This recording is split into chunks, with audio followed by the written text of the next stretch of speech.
थाना new town के दर्ज मुकदमे में गिरफ्तार बानी पीटीआई को कुछ देर बाद अडियाला जेल में पेश किया जाएगा। पुलिस जिस्मानी रिमांड की इस्तदा करेगी। 24 नवंबर को इस्लामाबाद, खैबर पख्तूनख्वा और पंजाब में मोबाइल फोन और इंटरनेट सर्विस मुअत्तल करने की तजवीज़ ज़ेर गौर नहीं, पीटीए का दावा। 24 नवंबर को पीटीआई का एहतजाज रोकने के लिए इस्लामाबाद के 0 पॉइंट पर कंटेनर्स पहुंचा दिए गए। शहर को बंद करने के लिए 1000 कंटेनर्स लगाए जाएंगे। इस्लामाबाद हाई कोर्ट में ताजरों की पीटीआई का 24 नवंबर का एहतजाज रोकने के लिए दरख्वास्त। पीटीआई के एहतजाज को गैर कानूनी करार देने की इस्तदा।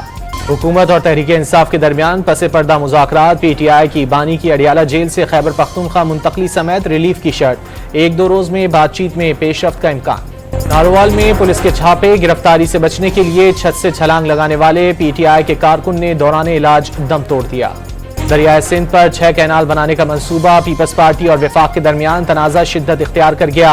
हुकूमत कालाबाग डैम की तरह मुतनाज़ा मंसूबे ना बनाए, बिलावल भुट्टो का इंतबाह। हुकूमत के बिलावल भुट्टो को मनाने के जतन। चेयरमैन पीपल्स पार्टी ने वजीर आजम से मुलाकात की पेशकश पर माजरत कर ली। बिलावल भुट्टो दुबई चले गए, यूरोप भी जाने का इम्कान।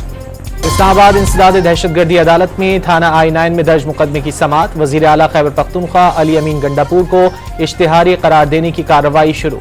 आईनी बेंच ने ऑडियो लीक्स कमीशन पर वफाकी हुकूमत से रिपोर्ट तलब कर ली। अटॉर्नी जनरल को हुकूमत से हिदायत लेकर आगाह करने का हुक्म। कराची में 4 रोजा आलमी दिफाई नुमाइश आइडियाज 2024 जारी। वाहिद इंडस्ट्रीज का तुर्क कंपनी से असलहे की पैदावारी सलाहियत बढ़ाने पर मुआहदा तय पा गया। भारत की जहरीली हवाओं का फिर पंजाब की तरफ रुख। दुनिया के आलूदा शहरों की फहरिस्त में लाहौर दूसरे नंबर पर आ गया। मुल्की सतह पर पेशावर पहले, लाहौर दूसरे और मुल्तान तीसरे नंबर पर।